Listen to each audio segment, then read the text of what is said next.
여러분, 이 질문을 던지면서 오늘 설교를 시작하고자 합니다. 여러분, 인간은 무엇입니까? 그리고 인간은 어떠한 존재라고 생각을 하십니까? 인간에 대한 어떤 철학적 고찰을 이야기하기보다는 성경에서 인간을 어떻게 이야기하고 있는지에 대하여서 한번 생각해 보셨습니까? 여러분, 멀리 갈 것도 없이 지금 나의 모습을 우리가 성경 앞에서 비추어 보면 됩니다. 뭔가 잘하는 것 같고 또한 부족함이 없는 것 같지만 쉽게 무너지고 우리는 이 세상에서 많은 결핍을 가지고 살아갑니다. 내가 저 사람보다 우위에 있다라고 생각하지만 나보다 더 잘나고 높은 사람 앞에서는 한없이 낮아지고 또한 비참함을 느끼기도 합니다. 하나님을 믿는 우리의 모습도 그리고 또 저도 마찬가지입니다. 제 설교를 직설적으로 평가하는 한 사람이 있습니다. 설교를 하고 나면 때로는 이해가 안 된다, 어렵다, 재미없다, 또 왜 더듬었냐, 예화가 그게 뭐냐 등등의 피드백을 줍니다. 들으면 당연히 열받기도 하고 또 자존심이 상하기도 합니다. 차라리 네가 설교해라 라고 하는 마음이 굴뚝 같지만 사실 저렇게 하는 말이 틀리지 않습니다. 항상 설교를 준비할 때마다 그리고 설교를 하고 나면 너무나도 부족하다라는 것을 많이 느끼게 됩니다. 아마 오늘도 그럴 것 같습니다. 어쩔 때는 잘했다고 생각했던 설교에 은혜가 없고 망했다고 했던 설교에 은혜가 있을 때도 있습니다. 잘하시는 분들의 설교를 들어보면 저는 아직도 여전히 멀었다라는 생각을 하기도 합니다. 그래서 저의 자존감을 위해 그런 분들의 설교를 잘 듣지 않습니다. 나 정도면 잘하지라는 생각을 한 번씩 했다가도 이것이 진짜 교만이라는 생각을 또한 이 사실을 뼈저리게 하나님께서 느끼게 하실 때가 많습니다. 결국 하나님의 말씀을 나의 지식과 말로는 담을 수 없다라는 이 사실 앞에서 연약함과 또한 하나님의 말씀 앞에서 경외를 느끼기도 합니다. 그리고 하나님의 은혜가 없으면 안 된다는 사실 앞에 또한 두렵기도 합니다. 여러분, 잘 되는 것 같고 또한 잘하는 것 같지만 여러 상황과 고난 앞에서 수많은 것들이 나를 가로막고 있고 힘들게 하는 것들 앞에서 우리는 어쩔 수 없이 연약함과 또한 부족함들을 많이 느끼면서 살아갑니다. 하나님을 믿는다는 우리도 그런데 하나님을 알지 못하는 자들의 모습은 어떻겠습니까? 성경은 이러한 우리들을 향하여서 당당하게 너희는 모두 다 죄인이다 라고 선언합니다. 그런데 이 죄인이라는 성경의 선언을 사람들은 사실 듣고 싶어 하지 않습니다. 심지어 교회를 다닌다는 사람들조차도 심지어 우리들조차도 너 죄인이야 라고 하는 이 하나님의 말씀을 거북하게 생각할 때가 많이 있습니다.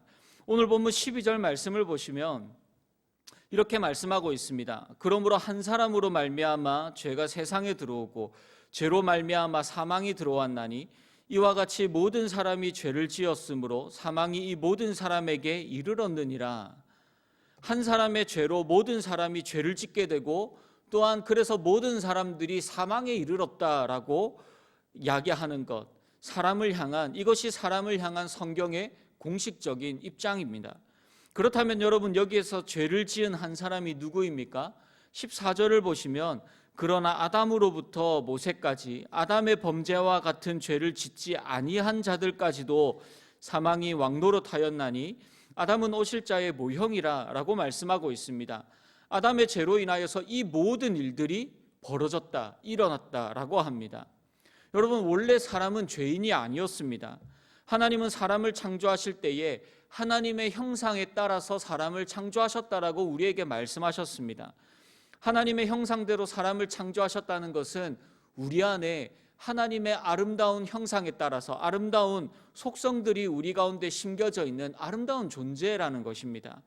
여러분, 우리 옆에 있는 사람들과 이렇게 인사하겠습니다. 당신은 특별한 존재입니다. 당신은 특별한 존재입니다. 여러분, 우리가 특별한 존재인 이유는 우리가 무엇인가를 잘해서 예뻐서 잘생겨서 잘나서 세상에서 특별한 위치에 있어서가 아니라 우리 모두는 하나님의 형상에 따라 지음받은 존재이기 때문입니다. 이후에 하나님은 사람과 첫 언약을 맺으셨습니다. 선과 악을 알게 하는 나무의 열매를 절대로 먹지 말라라고 명령하셨고 사람은 이 명령에 순종해야 했습니다. 하지만 우리가 잘 아는 것처럼 사탄의 게임에 넘어가 아담과 하와는 선과 악을 알게 하는 나무의 열매를 먹었습니다. 하나님과의 언약을 인간 스스로가 파괴해버린 것입니다. 아담을 통한 죄는 이처럼 하나님의 말씀을 거역하여 선과 악을 알게 하는 나무의 열매를 먹었다라고 하는 표면적인 행위로 보여지지만 그 안에는 자신을 하나님처럼 선악의 기준으로 만들어내려는 내적인 욕망이 가득 차 있는 죄인의 모습을 잘 드러내고 있는 것입니다. 이렇게 아담 한 사람으로 말미암은 죄의 파급 효과와 이 영향력은 상당합니다. 한 사람의 죄가 모든 인류를 죄인으로 다 만들어 버렸습니다. 이는 전 인류가 한 사람도 빠지지 않고 죄와 사망의 지배를 받고 살아가고 있다는 것입니다.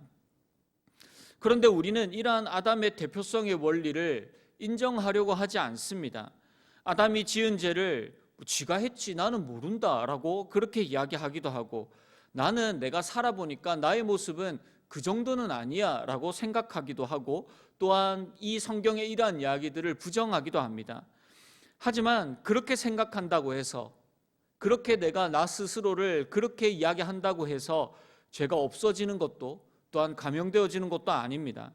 아담이 지은 죄로 인해 하나님은 모든 자에게 죽음이라는 징계를 내리셨습니다. 이 죽음이라는 징계는 우리의 육체의 죽음뿐만이 아니라 하나님과의 관계가 단절되어지는 영적인 죽음도 의미합니다. 내가 죄인이라는 사실을 부정하고, 그래도 내가 너보다는 낫다고 비교하고 자신을 높이는 이 교만한 생각을 하고 있는 우리의 모습, 이 자체가 우리가 죄인이라는 사실과 또한 하나님과의 관계가 단절되었다라는 것을 너무나도 잘 보여주고 있는 것이죠. 그래서 성경은 단호하게 아담 이후로 죄는 분명히 존재하고 있었다라는 것과, 그런데 그것을 우리가 사실 알지 못하였을 뿐이고 율법이 주어지고 난 이후에 그것이 죄라는 것을 깨닫게 되었다라고 이야기를 합니다. 여러분, 제가 군대에 있었을 때 우리 막사 옆에 엄청나게 큰 쓰레기장이 가건물로 지어진 쓰레기 처리 창고가 있었습니다. 그 창고에는 이 막사에서 나온 박스, 캔, 비닐, 병 이러한 것들을 모아서 분리수거하는 그러한 장소였습니다. 그런데 그곳에 가건물이라 전등을 설치해 놓지 않습니다. 그래서 작업을 할 때는 항상 대낮에 문을 활짝 열어놓고 작업을 해야 합니다. 왜냐하면 전등도 없는데 창문도 안 만들어 놨습니다. 그래서 문을 닫으면 컴컴해서 아무것도 보이지 않았습니다. 오죽하면 거기에 들어가서 구석에 박스를 깔고 박스를 덮고 누워 자면 아무도 찾지 못하는 그러한 곳이었습니다. 그래서 실제로 제가 군대에 있을 때 한 명이 나중에 저녁에 점호를 하는데 보이지 않는 것입니다. 그래서 얘를 아무리 찾고 그리고 옥만 곳을 뒤졌는데도 없어서 결국은 탈영했다라고 그렇게 신고가 되었습니다. 그런데 얘가 밤에 갑자기 어디서 튀어나온 것입니다. 너 어디 갔었어? 라고 했더니 그 구석에서 박스를 깔고 박스를 덮고 잤는데 아무도 그 친구를 발견을 하지 못한 것입니다. 그래서 바로 영창으로 끌려갔습니다. 여러분, 이렇게 문을 닫으면 아무것도 안 보인다고 그곳에 쓰레기가 없는 것이 아닙니다. 하나님을 알지 못한다고, 그리고 듣지 못하였다고 우리 가운데 죄가 없어지는 것이 아닙니다. 그래서 여러분, 결론은 우리는 모두 죄로 인하여서 죽었다라는 것입니다. 내가 인정을 하든 인정하지 않든, 내가 다른 사람들에 비해서 좀 거룩하게 살고 착한 일을 많이 했든 그렇지 않든 우리 모두는 죽을 뻔한 자도 죽을 수밖에 없었던 자도 아니라 이미 우리는 죄로 인하여서 죽은 자입니다. 어떤 목사님이 막 태어난 자신의 아이를 병원에서 소중히 안으면서 이렇게 이야기를 했다고 합니다. 너는 죄인이야. 여러분, 막 태어난 아기한테 좀 너무한 말이라고 생각되지만 사실 맞는 말입니다. 목사의 자녀로 태어났다고 자동적으로 그 아이가 구원을 받는 것은 아닙니다. 인간은 모두 죄인으로 태어나고 죄인으로 살아갑니다. 나의 의, 나의 생각, 나의 기준, 그리고 나를 위해 하나님도 교회도 존재한다는 죄로 가득 차 있는 나는 죄인입니다. 인정하기 싫지만 우리 모두 죄인입니다. 그래서 우리는 죄의 문제를 우리 스스로 해결해 나갈 수가 없습니다. 우리에게 그리스도가 필요한 이유, 그리스도가 이 땅에 오셔야 하는 이유가 바로 여기에 있습니다. 아담이 인류의 대표로 죄를 짓고 그리고 그 죄 때문에 죽음이 들어왔다면 예수 그리스도 또한 인류의 대표자로서 죄가 없으심에도 우리를 대신하여서 십자가에서 죽으심으로 우리에게 구원을, 새로운 생명을 우리에게 허락하여 주셨습니다. 15절 말씀입니다. 그러나 이 은사는 그 범죄와 같지 아니하니 곧 한 사람의 범죄를 인하여 많은 사람이 죽었은즉 더욱 하나님의 은혜와 또한 한 사람 예수 그리스도의 은혜로 말미암은 선물은 많은 사람에게 넘쳤느니라. 아멘. 여러분, 나의 순종이 아닌 그리스도의 순종으로 모든 것이 회복되었습니다. 나의 능력이 아니라 그리스도의 은사와 구원과 그리고 그 은혜로 모든 것들이, 하나님의 그 모든 회복과 구원이, 그 생명이 우리에게 임하였습니다. 그런데 여러분, 여기에서 중요한 사실은 아담의 범죄로 모든 사람이 죄를 짓고 사망에 이르렀다라고 합니다. 그런데 예수 그리스도의 죽으심으로 인해 모든 사람이 구원을 받은 것은 아닙니다. 그래서 성경은 구원을 선물이라고 이야기를 하고 있습니다. 주님의 순종과 의와 생명이 모든 사람에게 선물로 주어졌습니다. 그런데 여러분, 우리는 그것을 믿고 받고 풀고 그 구원의 선물을 누리며 살아가면 되는데 그것이 선물인지도 모르고 가지려고도 하지 않습니다. 내 안에 죄로 가득 차 있으면서 또한 죽음을 두려워하면서도 소망과 생명보다는 죄의 종로로 타는 것에 만족하면서 우리는 살아가고 있는 자입니다. 왜냐하면 나의 것을 버리지 못하기 때문입니다. 내 인생은, 나의 삶은 여전히 나의 소유이며 내가 만들어갈 수 있고 내가 열심히 해서 의롭게 될 수 있다라고 여전히 우리는 생각하고 있기 때문입니다. 여러분, 교회 안에서도 마찬가지입니다. 교회를 다니고 말씀을 듣고 기도도 하지만 여전히 우리의 삶은 나의 것으로 가득 차 있습니다. 사람들이 보기에는 거룩하고 교양 있고 경건해 보기 위하여서 그렇게 애를 씁니다. 물론 여러분, 이것이 나쁜 것은 아닙니다. 하지만 나 스스로는 나는 정직하다, 나는 경건하다 라고 계속해서 이야기를 하면서 계속 남 탓을 하고 정죄하고 판단하고 비교합니다. 그래서 그리스도도 알고 구원도 알지만 더 이상 우리에게 구원과 십자가의 감격이 존재하지 않습니다. 성찬식 때 또한 고난주간 때에 눈물을 흘릴 때도 있지만 정작 교회 밖에서 우리의 삶은 예수 그리스도와 함께하는 그 은혜, 그 십자가의 삶을 여러분, 우리는 살아가고 있습니까? 여러분, 우리가 어떻게 해야 합니까? 어떻게 죄와 사망의 족쇄를 풀어낼 수 있습니까? 본문 17절입니다. 한 사람의 범죄로 말미암아 사망이 그 한 사람을 통하여 왕노릇하였은즉, 우리 이 이후에는 함께 읽도록 하겠습니다. 더욱 은혜와 의의 선물을 넘치게 받은 자들은 한 분 예수 그리스도를 통하여 생명 안에서 왕노릇하리로다. 아멘. 여러분, 우리에게는 오직 예수 그리스도 한 분밖에 없습니다. 내 안에 그리스도로 가득 찰 때에, 그분만이 내 삶의 유일한 소망 되심을 알 때에, 내가 내 삶의 주인이 아니라 내 삶의 주인은, 내 삶의 주권자는, 내 삶의 통치자는 오직 주님만이 나의 주권자이시며 통치자이심을 우리는 끊임없이 알고 묵상하며 또한 그 하나님을 붙들고 그 예수 그리스도를 붙들고 우리는 살아가야 합니다. 20절입니다. 율법이 들어온 것은 범죄를 더하게 하려 함이라. 그러나 죄가 더한 곳에 은혜가 더욱 넘쳤나니. 여러분, 죄가 더한 곳에 은혜가 더욱 넘쳤다라는 말이 무슨 뜻입니까? 죄를 지어도 된다, 죄를 짓고 회개하면 그만이지 라는 뜻이 아닙니다. 우리가 죄임을 알 때, 그것이 죄라는 것을 알 때 우리에게 구원이 임하여진다라는 것입니다. 내가 하나님 앞에서 아무것도 자랑할 수 없는 죄인임을 알고 하나님 앞에 엎드릴 때에, 하나님 앞에 고백할 때에 우리 가운데 하나님이 부어주시는 예수 그리스도를 통한 회개와 구원의 은혜가 넘침을 주님께서 우리에게 선포하고 계시는 것입니다. 여러분, 이것이 하나님께서 우리에게 율법을 주신 율법의 진정한 역할입니다. 또한 이것이 율법의 성취자로 오셔서 말씀하신 그리스도를 통한 지혜이며 선물이기도 합니다. 여러분, 우리가 말씀을 배우고 말씀 앞에서 순종해야 하는 이유는 다른 사람과 비교하여서 내가 우월하고 또한 그 사람을 말씀으로 정죄하고 교만하기 위함이 아닙니다.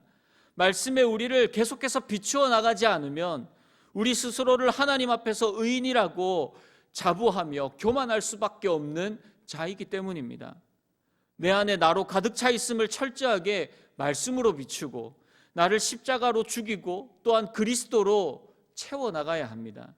참된 구원의 선물을 받아 나 같은 죄인을 살리신 주님의 은혜에 감사하며 주의 나라와 통치를 위해 내 삶을 하나님께 내어드려야 합니다.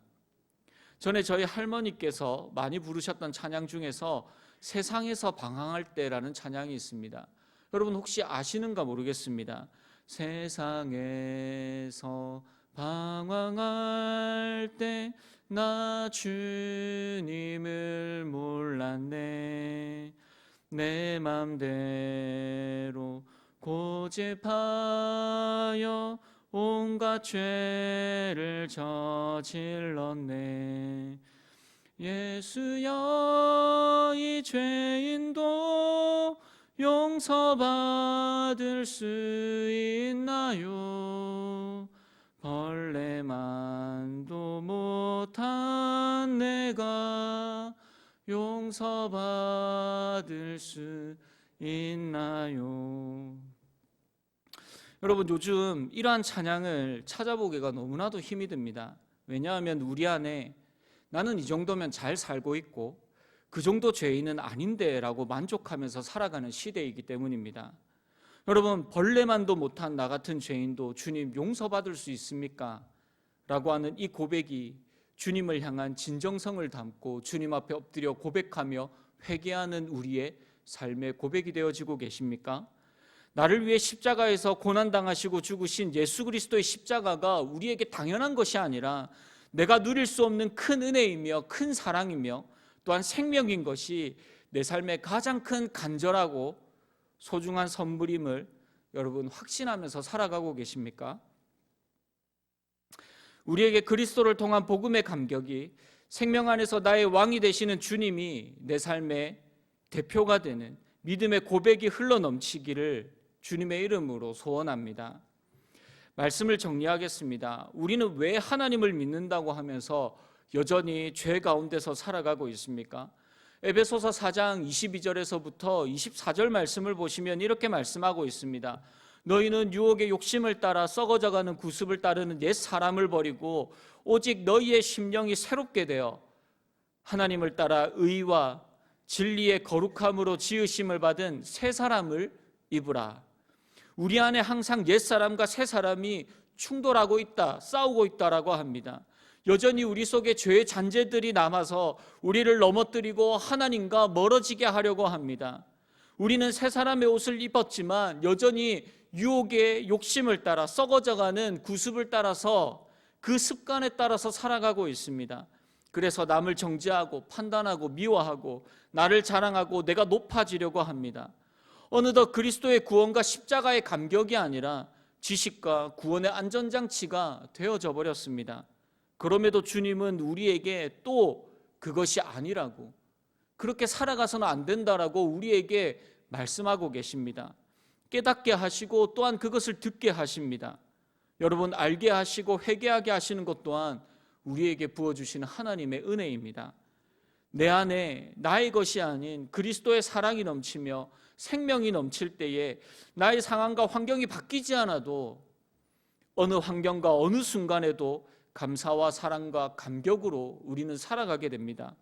나 같은 죄인을 살리신 주님의 사랑이 내 안에 가득하면 내 옆에 있는 사람을, 또한 더 많은 사람을 우리는 예수 그리스도의 마음으로 그 십자가의 사랑으로 사랑할 수 있습니다.